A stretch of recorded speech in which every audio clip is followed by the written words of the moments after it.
সর্বপ্রথম মহান আল্লাহ রব্বুল আলামিনের দরবারে লাখো কোটি শুকর ও সুজুদ, যে মহান আল্লাহ তাআলা আমাদেরকে অত্যন্ত দয়া মায়া করে পছন্দ করে দুনিয়াবি কাজ থেকে ফারিগ হয়ে জুমার দিনে জুমার নামাজ আদায়ের জন্য মসজিদে আসার মতো তৌফিক দান করেছেন।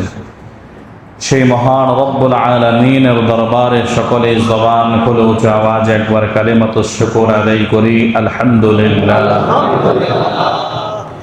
আমি আপনাদের সম্মুখে আল্লাহ রব্বুল আলামিনের পবিত্র কালামে পাকের সূরা মুমিনুনের 115 নং আয়াতে কারিমা তেলাওয়াত করেছি এবং রাসূল করিম সাল্লাল্লাহু আলাইহি ওয়াসাল্লামের অসংখ্য হাদিস মোবারক থেকে একটি হাদিস পাঠ করেছি।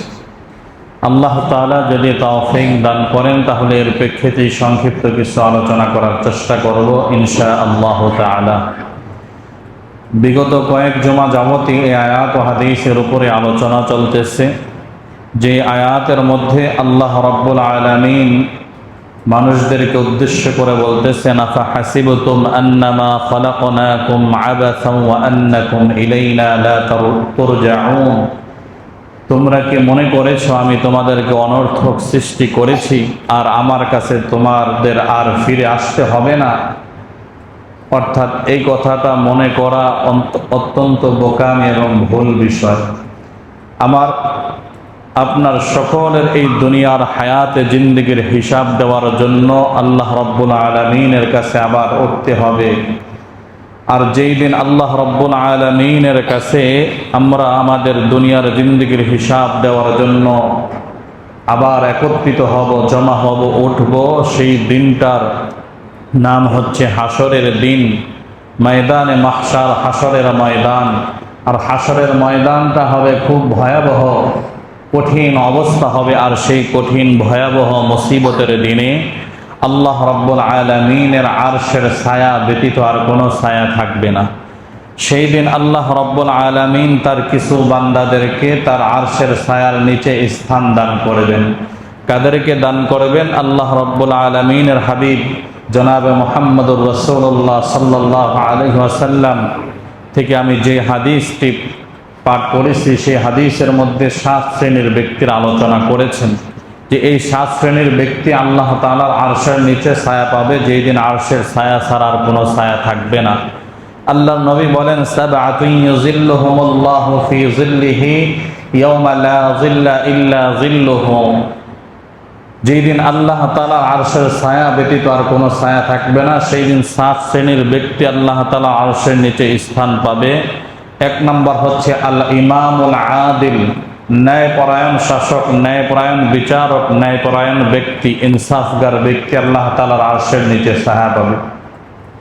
2 নম্বর ওয়াশাবুন নাশাআ ফি ইবাদাতি রাব্বিহি, ওই ব্যক্তি, যে ব্যক্তি তার হায়াতে জিন্দেগির সবচেয়ে গুরুত্বপূর্ণ সময় যৌবনকাল, এই যৌবনকালটাকে যে ব্যক্তি আল্লাহ তাআলা ইবাদতের মধ্যে কাটাবে, তার রবের ইবাদত করবে, ওই ব্যক্তি আল্লাহ তাআলার আরশের ছায়ার নিচে স্থান পাবে।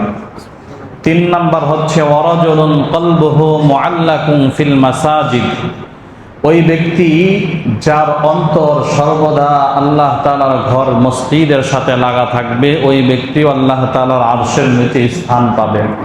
এই 3 শ্রেণীর ব্যক্তির আলোচনা আমার এই ক্ষুদ্র জ্ঞানে, ক্ষুদ্র পরিসরে যতটুকু সম্ভব হয়েছিল গত 3 জুমায় আলোচনা করেছিলাম। আজকে যেটা আলোচনা করব সেটা হচ্ছে 4th শ্রেণী। 4th শ্রেণী কারা? আল্লাহর হাবিব সাল্লাল্লাহু আলাইহি ওয়াসাল্লাম হাদিস শরীফের মধ্যে বলেন, ওয়ারাজুলানি তাহাব্বা ফিল্লাহি ইজতামা আলাইহি ওয়া তাফাররাকা আলাইহি। 4th শ্রেণীর ব্যক্তি হচ্ছে তারা, ওই 2 ব্যক্তি, ওয়ারাজুলানি তাহাব্বা ফিল্লাহ, যারা একে অপরকে মুহাব্বত করে, ভালোবাসে, ফিল্লাহ, আল্লাহর জন্য। একে অপরকে মহাব্বত করে, ভালোবাসে, কিসের জন্য? আল্লাহর জন্য। ওয়ারাজুলানি তাহাব্বা ফিল্লাহি ইজতামা আলাইহি ওয়া তাফাররাকা আলাইহি, তারা যদি কখনো একত্রিত হয়, জমা হয়, সেটাও আল্লাহর জন্য। যদি তারা পৃথক হয়ে যায়, সেটাও কার জন্য? আল্লাহর জন্য। অর্থাৎ যেটাকে হাদিসের ভাষায় হুব্বু ফিল্লাহ ও বুগযু ফিল্লাহ বলা হয়, অর্থাৎ আল্লাহর জন্যই কাউকে মহাব্বত করা ভালোবাসা। আবার কারোর সাথে যদি বিদ্বেষ রাখা হয়, বিদ্বেষ পোষণ করা হয়, সেটাও হবে একমাত্র আল্লাহর জন্য। অর্থাৎ ভালোবাসাও হবে আল্লাহর জন্য, ঘৃণা বিদ্বেষ সেটাও হবে কার জন্য? আল্লাহর জন্য। এই গুণটা আল্লাহ রাব্বুল আলামিনের কাছে পছন্দনীয়, যার কারণে এই গুণের ব্যক্তিদেরকে আল্লাহ তাআলা যেই দিন আরশের ছায়া ব্যতীত কোনো ছায়া থাকবে না, সেই দিন আল্লাহ তাআলার আরশের নিচে ছায়া দান করবেন। সুবহানাল্লাহ। মানুষ তো মহাব্বত ভালোবাসা এটা মানুষের অন্তরের মধ্যে বিভিন্ন কারণে হয়ে থাকে। মহাব্বত ভালোবাসা হওয়ার অনেক কারণ থাকতে পারে। যেমন রক্তের সম্পর্কের কারণে একে অপরকে মহাব্বত ভালোবাসে, কি বলেন, বাসে না? মা বাবা সন্তানকে, সন্তান মা বাবাকে, এরকম রক্তের আরো যারা রয়েছে একে অপরকে মহাব্বত করে ভালোবাসে, এটা রক্তের সম্পর্কের কারণে। মানুষ আত্মীয়তার সম্পর্কের কারণে একে অপরকে মহাব্বত করে। রক্তের সম্পর্ক নাই কিন্তু আত্মীয়তার সম্পর্ক আছে, যেই কোনো ভাবে তার সাথে কোনো না কোনো আত্মীয়তার বন্ধন রয়েছে, এই জন্য একে অপরকে মহাব্বত করে, কি বলেন, আছে না? মানুষ জাতিগত কারণে মহাব্বত করে, আছে না? এক জাতের মানুষ অন্য জাতের মানুষ, নিজের যেই জাতি গোত্র তাদের সাথে একটা জাতিগত মহাব্বত আছে না নাই? এই জন্য দেখবেন অনেক সময় নিজেদের মধ্যে যতই দ্বন্দ্ব ফাসাদ থাকুক না কেন, যদি অন্য কোনো গোত্র, অন্য কোনো বংশ নিজের বংশের কাউকে যদি কোনো কিছু বলতে যায়, তখন সেও আগায়া যায়। কেন? জাতিগত একটা মহাব্বত আছে, বংশগত মহাব্বত আছে, এমনিভাবে বিভিন্ন ধরনের মহাব্বত আছে। মানুষের লেনদেনের কারণে একে অপরের সাথে মহাব্বত সৃষ্টি হয়। তো আরো বিভিন্ন কারণে মানুষের মধ্যে মহাব্বত ভালোবাসা সৃষ্টি হয় একে অপরের প্রতি। তো এই মানুষের এই ভালোবাসাগুলো হচ্ছে স্বভাবজাত ভালোবাসা, স্বভাবজাত মহাব্বত। এটা যেমন মুমিন মুসলমানদের মধ্যে আছে, তেমন অমুসলমানদের মধ্যেও আছে, কি বলেন, আছে না? রক্তের জন্য মহাব্বত, আত্মীয়তার জন্য মহাব্বত ভালোবাসা অমুসলমানদের অন্তরে আছে না নাই? আছে না? মুসলমানদের অন্তরে আছে, অমুসলমানদের অন্তরে আছে।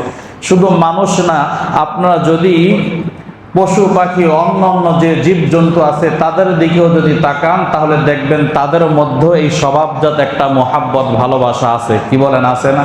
বনের হিংস্র প্রাণীগুলো, বাঘ ভাল্লুক সিংহ, হিংস্র প্রাণীগুলো যাদের ভয়ে অন্য অন্য প্রাণীরা তার আত্মগোপনে থাকে, ভয় পায়, কিন্তু তার নিজের জাতি আরেক সিংহকে ভয় পায়নি, কারণ তাদের মধ্যে একটা জাতিগত মহাব্বত আছে, তারা একই জাতির, এই জন্য মহাব্বত আছে, একজনে আরেকজনকে ভয় পায় না।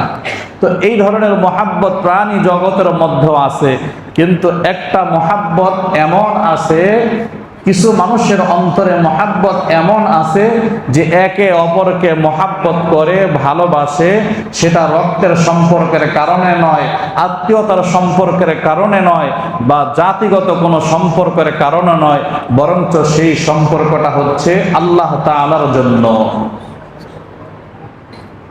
যারা আল্লাহ তাআলার জন্য কাউকে মহাব্বত করবে, ভালোবাসবে, আবার যদি কারো সাথে ঘৃণা বিদ্বেষ পোষণ করে, সেটাও আল্লাহ তাআলার জন্যই করবে। এই যে অন্য কোনো সম্পর্কের কারণে না, অন্য কোনো কারণেই না, দুনিয়ার কোনো কারণেই না, বরঞ্চ কাউকে মহাব্বত করা, ভালোবাসা বা তার সাথে বিদ্বেষ পোষণ করা একমাত্র যদি কারণ হয় আল্লাহর জন্যই ভালোবাসা, আল্লাহর জন্যই ঘৃণা করে, তাহলে এই গুণটা আল্লাহ রাব্বুল আলামিনের কাছে অতীব জরুরি এবং পছন্দনীয় গুণ, যার কারণে এই গুণের অধিকারী বান্দাদেরকে আল্লাহ রাব্বুল আলামিন যেদিন হাসরের ময়দান আল্লাহর আরশের ছায়া ব্যতীত কোনো ছায়া থাকবে না, সেই দিন আল্লাহ তাআলা এই শ্রেণীর বান্দাদেরকে তার আরশের নিচে ছায়া দান করবেন। সুবহানাল্লাহ। যেহেতু এই গুণটা আল্লাহ রাব্বুল আলামিনের কাছে পছন্দনীয়, তাই এই গুণটা আমরা মুমিন মুসলমান হিসেবে আমাদের মধ্যেও দরকার আছে না নাই? দরকার আছে না? এটা প্রত্যেকটা মুমিন মুসলমানের জন্য জরুরি এই গুণটা। কারণ এই গুণটা একটা এমন গুণ, যদি এই গুণ কারো মধ্যে থাকে তাহলে এই গুণের অধিকারী ব্যক্তি অনেক অন্যায় অপরাধ থেকে বেঁচে থাকা তার জন্য সহজ হয়ে যায়। যদি এই গুণ, যেটাকে হাদিসের ভাষায় হুব্বু ফিল্লাহ ওয়া বুগযু ফিল্লাহ বলা হয়, এই গুণ যদি কারো মধ্যে থাকে, আল্লাহর জন্য ভালোবাসা, আল্লাহর জন্য ঘৃণা, বিদ্বেষ পোষণ করা, সব কিছু হবে আল্লাহর জন্য, এই গুণ যদি কারো মধ্যে থাকে তাহলে তার দ্বারা অন্য কারো উপর জুলুম হতে পারে না, অন্য কাউকে সে জুলুম করতে পারে না। কেন জুলুম করতে পারবে না?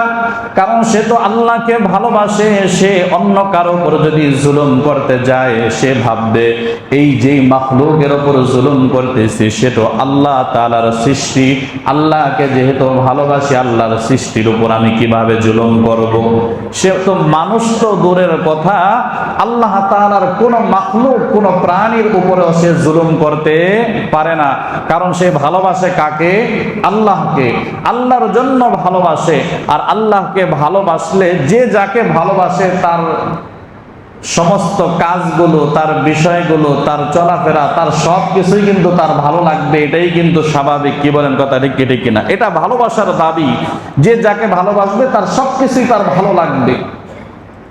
এই জন্য অনেক সময় ওলামা একরাম একটা উদাহরণ দেন যে আমরা অনেক সময় লাইলে মজনুর ঘটনা আগে শুনেছি, সত্য মিথ্যার ঘটনার বিচার ওটা আমি বলবো না, কিন্তু এর মধ্য থেকে একটি শিক্ষণীয় বিষয় হচ্ছে, মজনু লাইলের প্রেমে আসক্ত হয়ে গিয়েছিল। আসক্ত হওয়ার কারণে লাইলিকে ভালোবাসতো, এমন ভালোবাসতো, ভালোবাসার কারণে মজনু লাইলের যে বাড়ি আছে সেই বাড়ির দেয়ালের মধ্যে চুমু খাইত।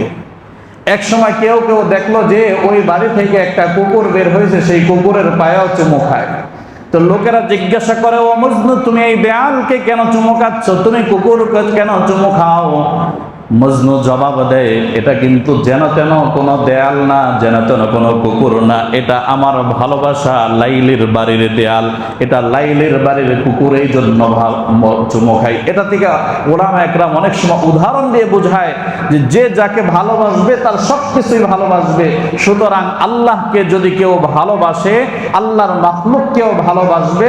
আর যে আল্লাহকে ভালোবাসলো, আল্লাহর মাখলুককে ভালোবাসলো, তার দ্বারা ওই মাখলুকের উপর জুলুম করা সম্ভব হবে না। কি বলেন, কথা ঠিক কিনা? এই জন্য আল্লাহকে ভালোবাসলে সে তার মাখলুককে উপর জুলুম করতে পারে না। মানুষ তো দূরের কথা, কোনো প্রাণীর উপর জুলুম করতে পারে না। আর যারা জুলুম করে, বোঝা যায় যে তাদের মধ্যে এই গুণ নাই, অর্থাৎ হুব্বু ফিল্লাহ ওয়া বুগযু ফিল্লাহর গুণ তাদের অন্তরের মধ্যে নাই।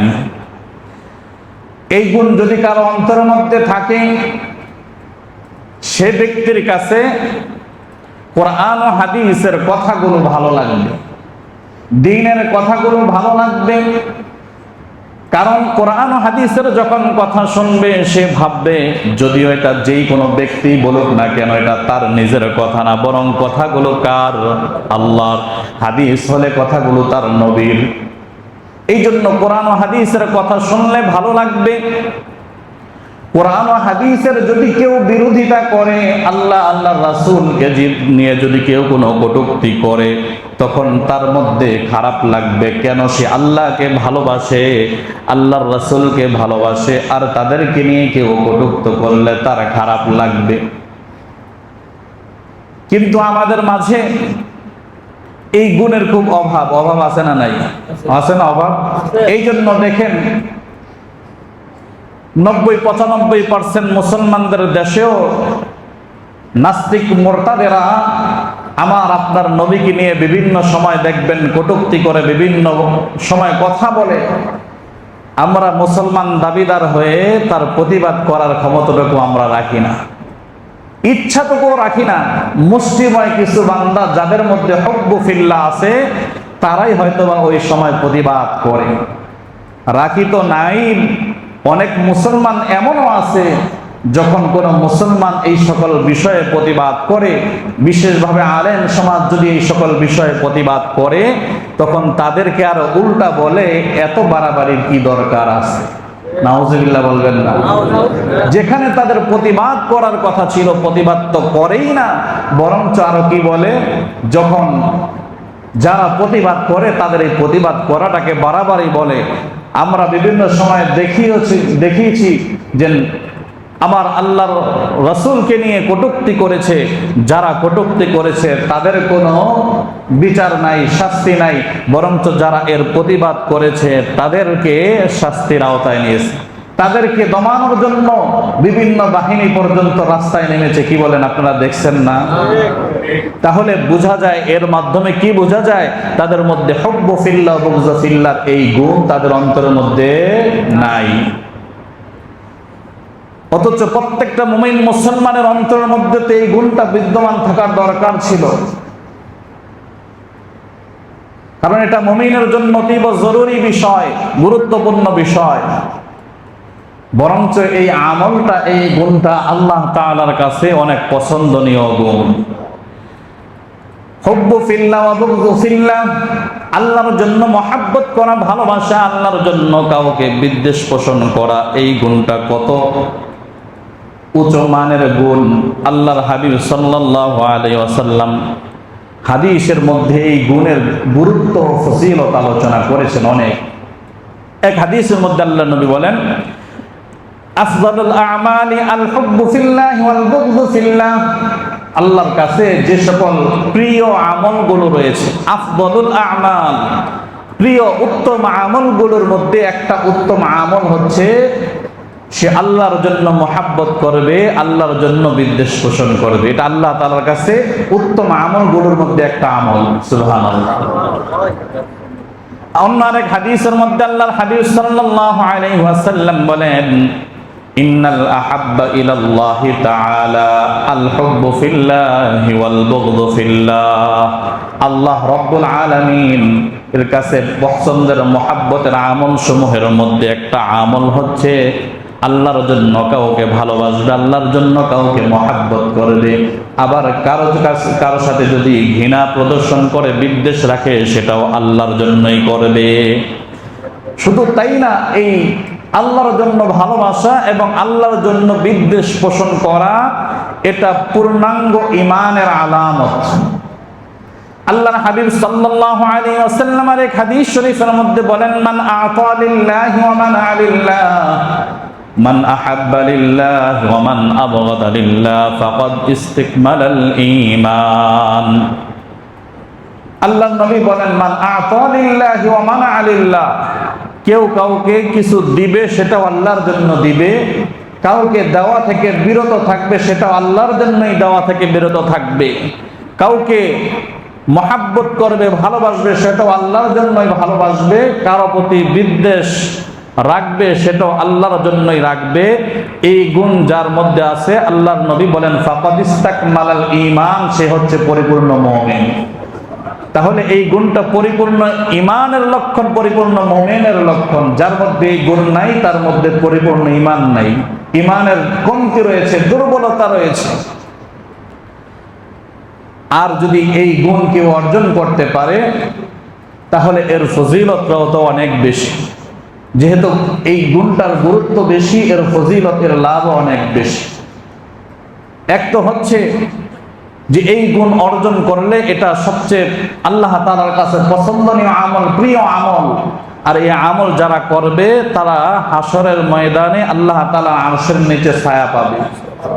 হাসরের ময়দানে আল্লাহ রাব্বুল আলামিন ডাকতে থাকবে, ওই সকল বান্দারা কোথায় যারা দুনিয়ার মধ্যে একে অপরকে মহাব্বত করতা শুধু আমার জন্য, কারো সাথে বিদ্বেষ রাখলে সেটাও আমার জন্যই রাখতা, তারা কোথায়?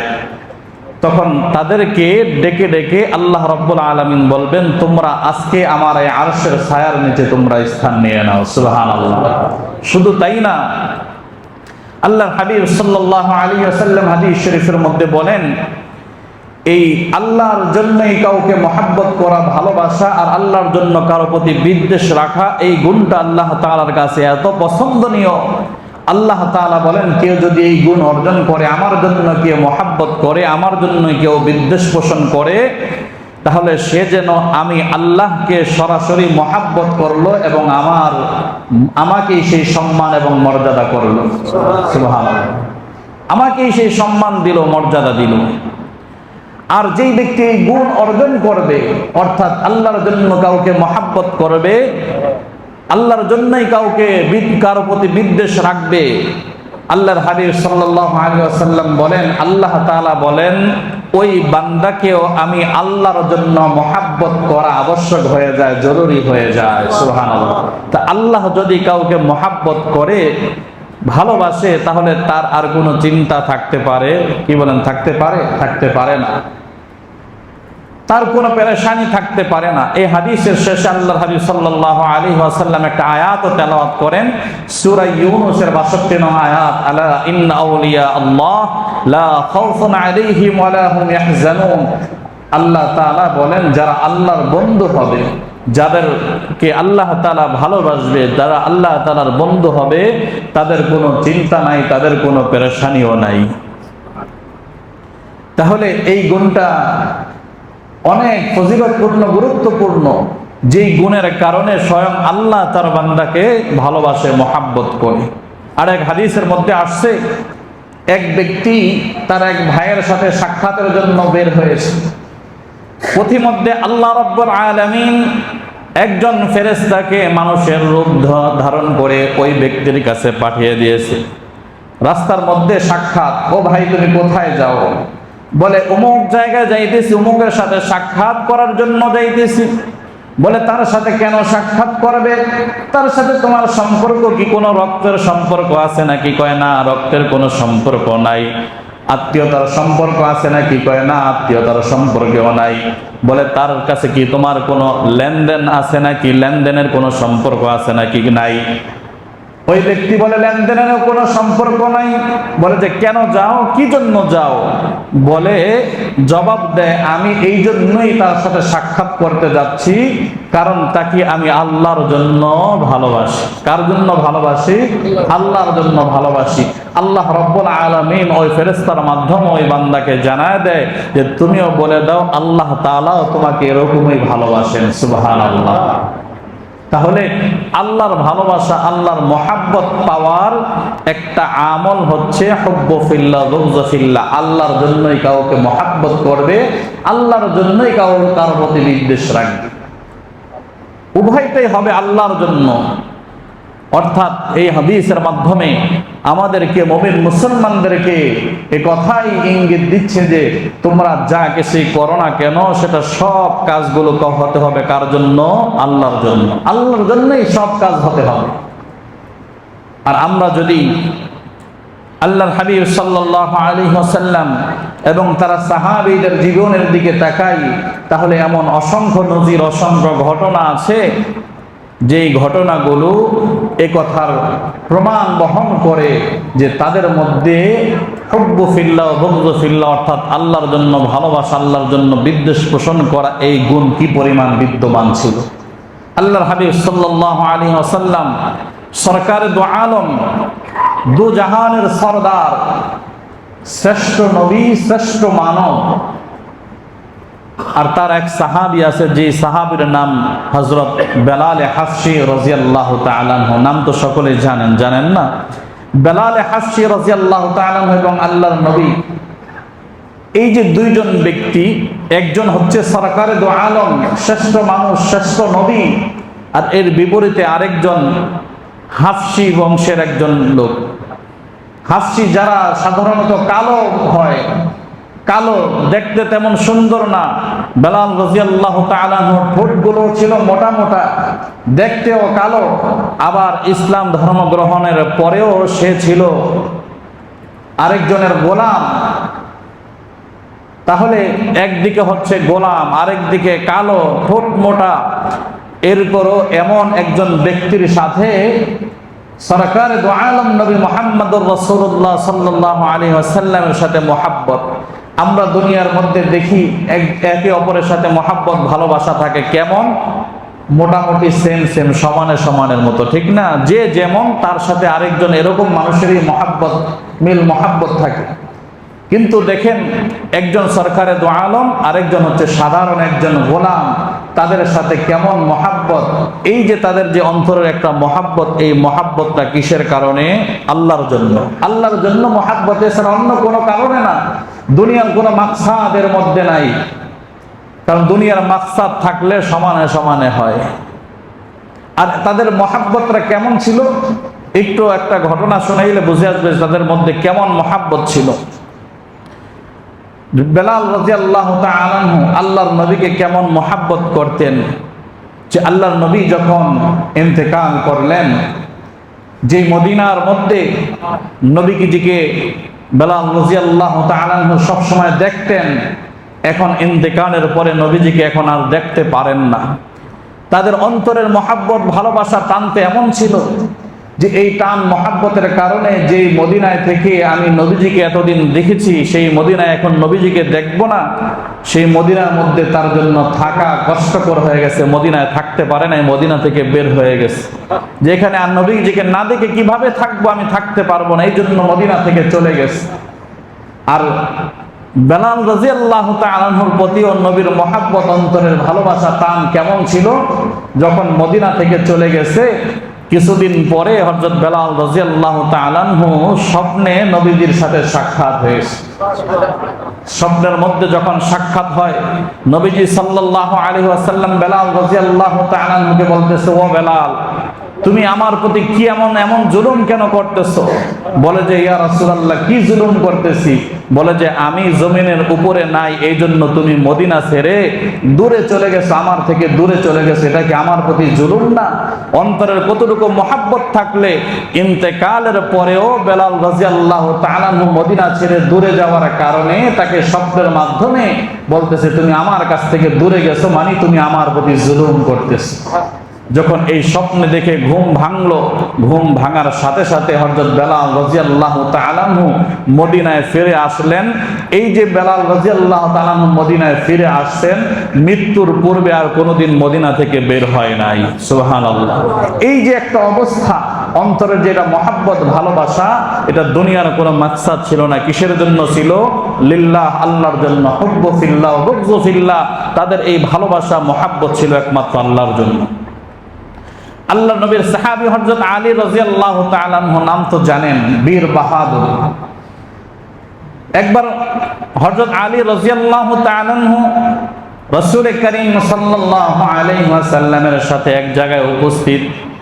এমন সময় এক ইহুদি আল্লাহর নবীকে গালি দিয়েছে। ইহুদি আল্লাহর নবীকে গালি দিয়েছে। কোন মুমিন মুসলমানের সামনে নবীকে কেউ গালি দিবে, যদি ইমানের বিন্দু মাত্র লেশ থাকে, তাহলে সেই মুমিন মুসলমান এটা সহ্য করতে পারে না। কি বলেন, পারে না। তাহলে আমরা আমাদের ইমানের দিকে একটু লক্ষ্য করে দেখি, আমাদের ইমানটা কোন পর্যায়ে আছে। আমাদের অনেক মুসলমান তো এমন আছে, আমাদের সামনে নবীকে নিয়ে কটূক্তি করে আমরা এর প্রতিবাদ করি না। কি বলেন, হয় না? হয়। তো হযরত আলী রাদিয়াল্লাহু তাআলা আনহুর সামনে কোন ইহুদি আল্লাহর নবীকে গালি দিবে, সেটা তো আলী রাদিয়াল্লাহু তাআলা আনহু বরদাস্ত করবে? এটা তো কখনোই হতে পারে না। গালি দিতে দেরি হয়েছে, কারণ এটা সে কুফর, এমনিই তো সে ইহুদি কাফের, আবার ফিরা দ্বিতীয়বার কুফরি করেছে, আল্লাহর নবীকে গালি দিয়েছে। তাও আলী রাদিয়াল্লাহু তাআলা আনহুর সামনে আলী রাদিয়াল্লাহু তাআলা আনহু সাথে সাথে ওই ইহুদিকে জমিনের মধ্যে ফালায়া বুকের উপরে চেপে বসছে, ওকে হত্যা করে ফেলবে। কারণ নবীকে গালি দিবে, আলীর সামনে আর সে রেহাই পেয়ে যাবে, এটা কখনো হতে পারে না। যেই মুহূর্তে ইহুদিকে মনে করেন হত্যা করে ফেলবে, এমন সময় ওই ইহুদি আলী রাদিয়াল্লাহু তাআলা আনহুর চেহারার মধ্যে থুতু নিক্ষেপ করছে। থুতু নিক্ষেপ করছে। এখন কি রাগ বাড়ার কথা না কমার কথা? বাড়ার কথা না? যেই থুতু নিক্ষেপ করছে, সাথে সাথে হযরত আলী রাদিয়াল্লাহু তাআলা আনহু তাকে ছেড়ে দিয়ে উঠে গেছে। কেউ কেউ জিজ্ঞাসা করলো, ও আলী, তুমি এই ইহুদিকে হত্যা করার জন্য যখন তার বুকের মধ্যে চেপে বসলা, তোমাকে যখন থুতু নিক্ষেপ করলো, তোমার রাগ তো আরো বাড়ার কথা, যত দ্রুত সম্ভব তাকে হত্যা করার কথা, তুমি তাকে ছেড়ে দিলে কেন? তখন আলী রাদিয়াল্লাহু তাআলা আনহু জবাব দিলেন, আমি যে তার বুকে চেপে বসেছিলাম সেটার কারণ ছিল সে আমার নবীকে গালি দিয়েছে, আর আমার নবীকে গালি দিবে আমি তাকে ছেড়ে দিবে, এটা কখনো হতে পারে না। এই যে তার সাথে যে বিদ্বেষ শত্রুতা ছিল, এটা লিল্লাহ, আল্লাহর জন্য ছিল, আল্লাহর রাসূলের জন্য ছিল। আর যখন সে আমার চেহারার মধ্যে থুতু নিক্ষেপ করেছে, এখন আমার মধ্যে রাগ ঠিকই বাড়ছে, কিন্তু এই মুহূর্তে যদি আমি ইহুদিকে হত্যা করি সেটা আল্লাহর জন্য হবে না, আমার নিজের জন্য হয়ে যাবে। সুবহানাল্লাহ। তাদের মধ্যে হুব্বু ফিল্লাহ ওয়া বুগযু ফিল্লাহ, অর্থাৎ আল্লাহর জন্যই মহাব্বত, আল্লাহর জন্যই বিদ্বেষ পোষণ করা, এই গুণ কি পরিমাণ ছিল। এমন মুহূর্তের মধ্যেও যখন দেখেছে যে নিজের কারণে নিজের প্রতিশোধের জন্য হয়ে যাবে, তখন তাকে ছেড়ে দিয়েছে। তাহলে এই হুব্বু ফিল্লাহ বুগযু ফিল্লাহ, আল্লাহর জন্যই কাউকে ভালোবাসা মহাব্বত করা, এবং কার প্রতি যদি হিংসা বিদ্বেষ রাখা হয় সেটাও কার জন্যই রাখতে হবে, আল্লাহর জন্যই। এই গুণটা, এই মহৎ গুণটা যারা অর্জন করতে পারে, আল্লাহর হাবিব সাল্লাল্লাহু আলাইহি ওয়াসাল্লাম বলেন, ওয়ারাজুলানি তাহাব্বা ফিল্লাহি ইজতামা আলাইহি ওয়া তাফাররাকা আলাইহি, যে ওই দুই ব্যক্তি যারা একে অপরকে আল্লাহর জন্য মহাব্বত করবে, ভালোবাসবে, একে অপরকে একসাথে জমা হবে, একত্রিত হবে, সেটা আল্লাহর জন্যই হবে। যদি পৃথক হয় সেটাও আল্লাহর জন্যই হবে। কেউ কাউকে কিছু দিবে সেটাও আল্লাহর জন্যই দিবে, কেউ কাউকে কিছু দেওয়া থেকে বিরত থাকবে সেটাও আল্লাহর জন্যই বিরত থাকবে। আল্লাহর নবী বলেন, এই গুণ যাদের মধ্যে অর্জন হবে, যারা অর্জন করতে পারবে, যেই দিন আল্লাহ তাআলার আরশের ছায়া ব্যতীত কোনো ছায়া থাকবে না, সেই দিন আল্লাহ তাআলা এই গুণের অধিকারী ব্যক্তিদেরকে তার আরশের ছায়া নিচে স্থান দান করবেন। সুবহানাল্লাহ। সেই আরশের ছায়া নিচে স্থান পেতে চাই কি চাই না? চাইলে এই গুণ অর্জন করার দরকার আছে না নাই? আছে। এই জন্য আল্লাহ তাআলা আমাদের সকলকেই হুব্বু ফিল্লাহ ওয়া বুগযু ফিল্লাহর গুণ অর্জনের তৌফিক দান করুন। সকলে বলুন আমিন। ওয়া আখিরু দাওয়ানা আলহামদুলিল্লাহি রাব্বিল আলামিন। যারা সুন্নাত আদায় করেন